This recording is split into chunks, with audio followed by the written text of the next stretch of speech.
Hello, everyone. Can you guys hear me? Yes, you can. Okay. So for tonight's, I haven't done a stream in a while. At least I don't think I have. I don't remember the last time I did one, but um, I'm doing this is of course my review. As you saw, so I'm going to do a review for the Mandalorian and Grogu trailer that we got today. Thought I'd give some thoughts on it because I mean, this trailer certainly made my interest in the movie a little bit more there. At first, I didn't really have any. I'm gonna go see it no matter what, but because it's Star Wars, I gotta go see it. But um, yeah. So the trailer actually, looks more of a decent movie than maybe what I thought it was. I'm gonna pull it up real quick. I'm not gonna show it. We've already watched it, obviously. But there's a couple of things I do want to talk about in it. Um, Give me a sec here. There we go. So there's three characters, well, four technically, that I do want to mention that were in the trailer. Um, the first one is Embo, is in the trailer. Now, if we keep it up with like leaks and stuff, which I haven't really, I mean, whenever like big leaks come out, I mean, like that everybody's talking about, like I all know about, but there was one a few months ago, actually like a year ago. It was a while ago, but it was basically that Embo was going to be in the movie, and it was going to have the plot line of the film was going to be very similar to the Clone Wars film. Was sort of the leak, and unfortunately, so far this seems to be coming true. Um, but I hope it's not true because I mean I don't know. I don't remember the exact details of the leak, but basically Embo was a part of it, and the leak sounded terrible, but the trailer looked good.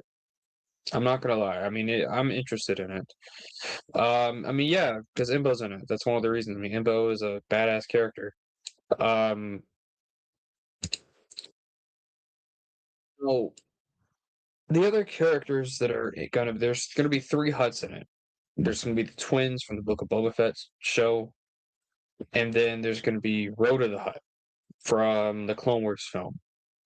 And Rhoda is like I'm cool with. When Book of Boba Fett first came out, I remember watching it. I'm like, okay, so you're having this story. You're establishing that okay, Jabba's throne was taken over by Bib Fortuna, and then afterwards it was taken over by Boba Fett. Okay, where's Rhoda the Hutt in all this? They were on the right track by having his cousins there, but his Jabba's cousins rather, which I guess would technically then be his cousins too. But where was Rhoda the Hutt? Why wasn't he trying to reclaim his father's throne? I mean, if you're going to establish, as Dave and George did in the 2008 Clone Wars film, that Rhoda the Hutt or that Jabba has a son named Rhoda the Hutt. Where's this guy been? He's not Return of the Jedi. He's not in, the New Hope Jabba scene. He's not in any EU material. He wasn't in the prequels where, in Phantom Menace when Jabba the Hutt shows up. He's not in any of that. So where the hell is he? Why is he? It's hard to establish Jabba, a Hutt, as having a son, and then never mentioning him ever again, even though there are stories where he would certainly be relevant. And I think Boba Fett was one of them, the Book of Boba Fett.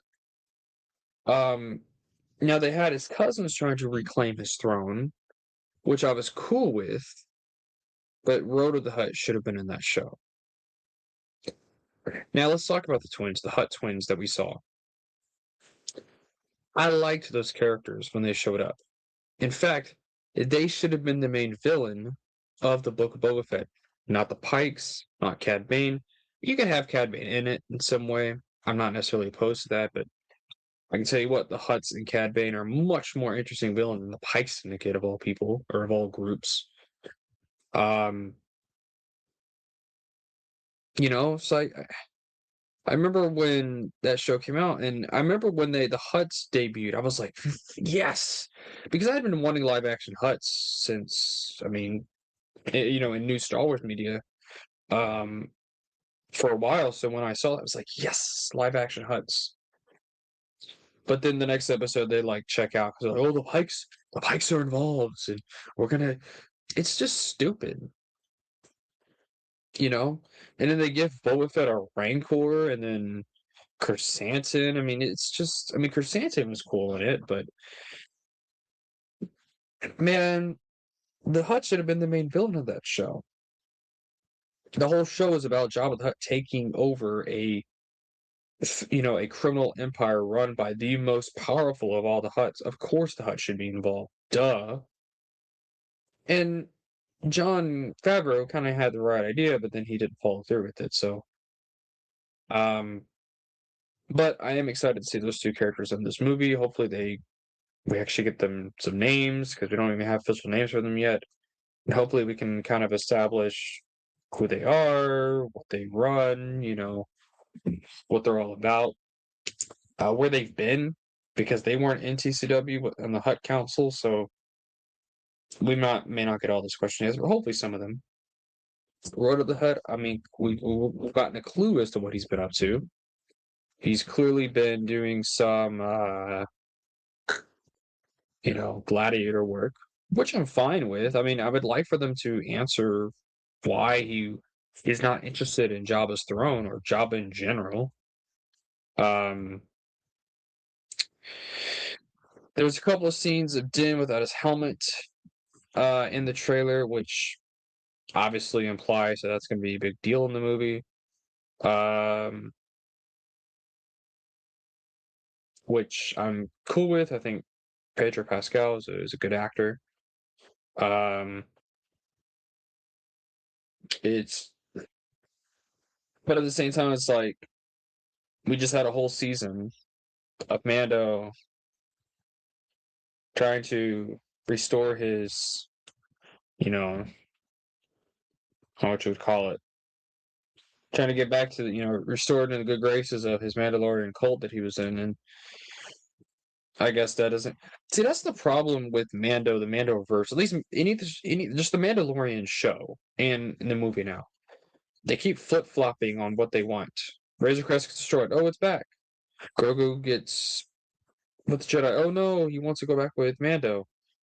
Um, Mando takes his helmet off, and he's seeming like he's going to relinquish his ties to this Mandalorian group for the sake of his new, his son now. But no, he wants to go back to that, and um, and now he's back with his helmet off, and I like the Mandalorian as a show. I mean, for the most part, season 3 I thought was awful, though there's good parts in it. But just there's constant flip flopping, and the reason why is Grogu sells toys, the Razor Crest sells toys. Mando taking his helmet off is to appease those people who like Pedro Pascal, and it's also to sell the movie because his face sells now. Um, among other things. I mean, it's just. I mean, it's really nothing to do with the narrative. It's more so just marketing stuff. It's not hard to figure out, but the Anzellans are in it. There looks like to be a bunch of new aliens are in it, which is pretty cool.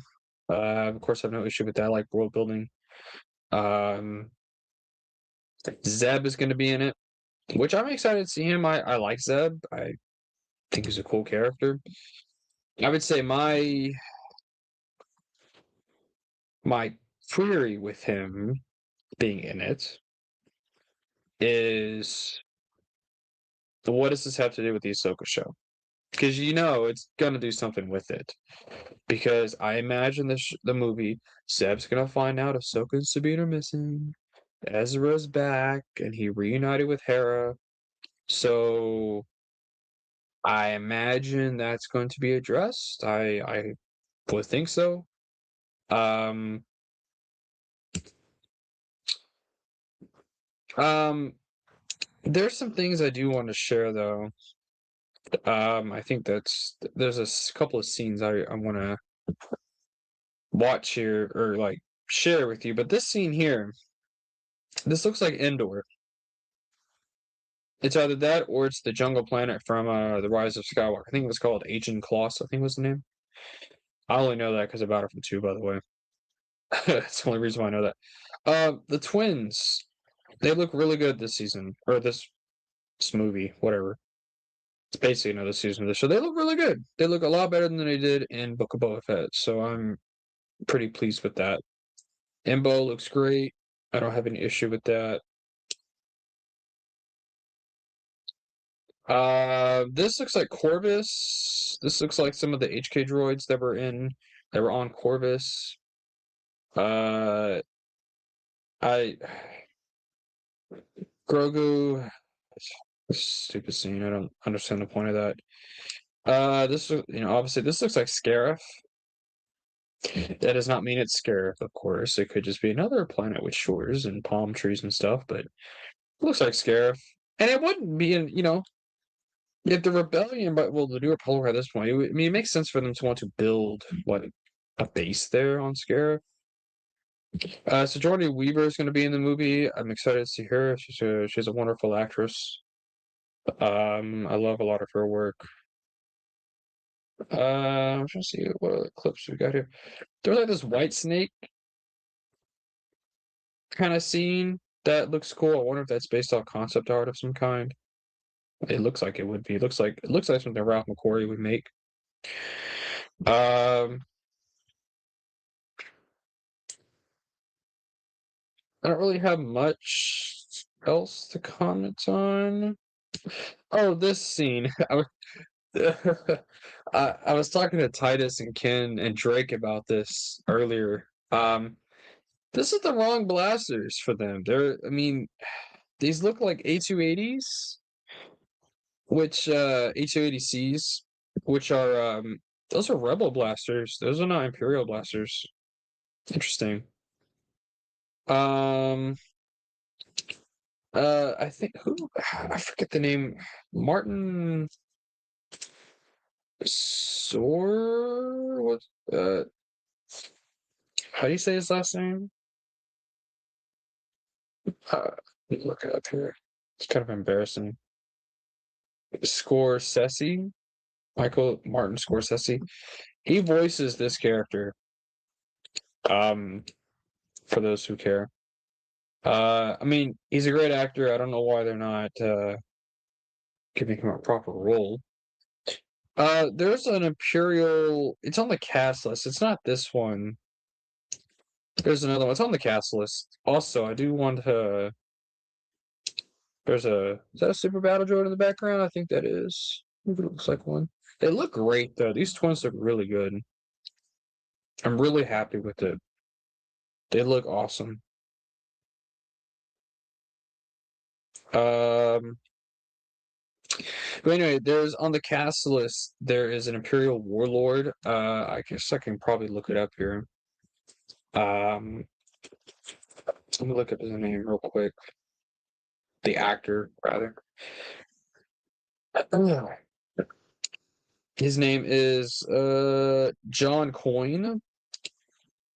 He played what's something notable he's played in? He was in The Nun. He was in The Toxic Avenger. This is stuff I've never seen. Um, anyway, he was in the Warlord scene, the Shadow Council scene from Mando season 3. So, and he's going to be in the movie. That Warlord character that he was playing. So that's kind of cool, I guess. Um, but anyway, those are my very brief thoughts. Probably a little too positive for some people. You know, it looks like fun Star Wars. It looks like action, pure action, underworld Star Wars, which, is fine. Fun Star Wars is good. There's nothing wrong with that. It doesn't have to be Andor level all the time. It just needs to be good. It needs to be well written, no plot holes, no contradictions, good story, good stakes, logical conclusions, logical character choices. I mean, everything you would expect in a good story.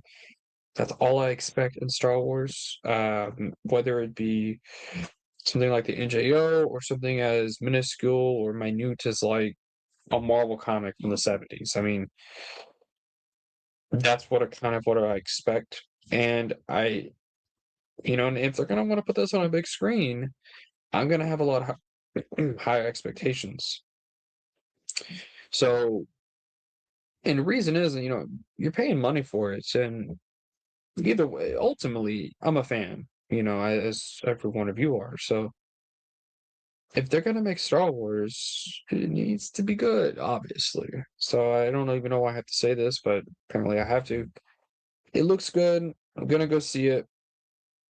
See what it's all about. See what it's like. My theory for it or hypothesis for the film is it's gonna be nothing but just a bridge between Ahsoka season one and Ahsoka season two. It's gonna tie into it somehow. It's obviously gonna tie into Davy Boy's movie that he's making, which I've read somewhere was is getting reworked into a show, which I'm kind of okay with, I guess. I don't really know. I don't really care. I mean, I'd rather it be a show. I don't think this should be a movie. I want to make that clear. Whatever story this is, it shouldn't be a movie. It should be a TV show. I think Mando works better on the small screen. That's what makes him unique, as he is on the small screen. And I think we're going to tell stories on the big screen. It needs to be about big characters, about big names. It needs to be a big story, big in the sense of like Rogue One was about how the rebels sold the Death Star plans. That sounds movie worthy. Han Solo movie. That's backstory of Han Solo, movie worthy. I mean, these are movie worthy films. These are pretty significant stories within the Star Wars universe. So, Mandalorian Grogu, yeah, I don't think so. I don't think that's significant enough to be a movie. But either way, those are just my opinion on it. So I think that's all I've got. No one's watching, which is okay. Um, People can watch the replay, which is fine. But those are my general thoughts. I don't really have anything else. Leave your thoughts in the comments. I'd really love to hear it. Overall, I'm excited. I'm gonna go see it. Am I gonna own it on DVD or Blu-ray or something?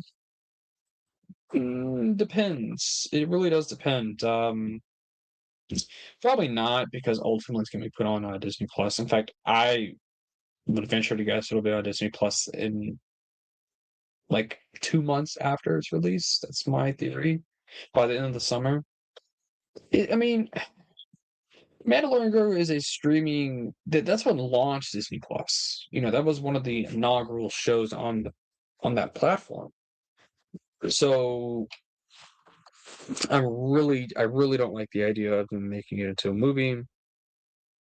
I don't mind Mando being in a movie, but I think a movie about him is I don't like that idea. But anyway, that's all I've got. Uh, like I said, I'd love to hear your thoughts and comments in the comment section. Yeah, I know I'm probably a little too optimistic about this, and maybe I want to be. Maybe I want it to be good. Imagine that. I want it to be good. I want new Star Wars to be good. I've always said that. I don't want it to be bad. I want it to be good. I want to be a dual canon fan, but it's really hard to, and the new stuff is so terrible. It's so terribly written, so terribly thought out. But who knows? Maybe this will be the show that'll prove me wrong, and that will actually prove that it's good. So, anyway, that's all I've got. Thank you very much for watching, guys. You have a great night. Thank you guys very much.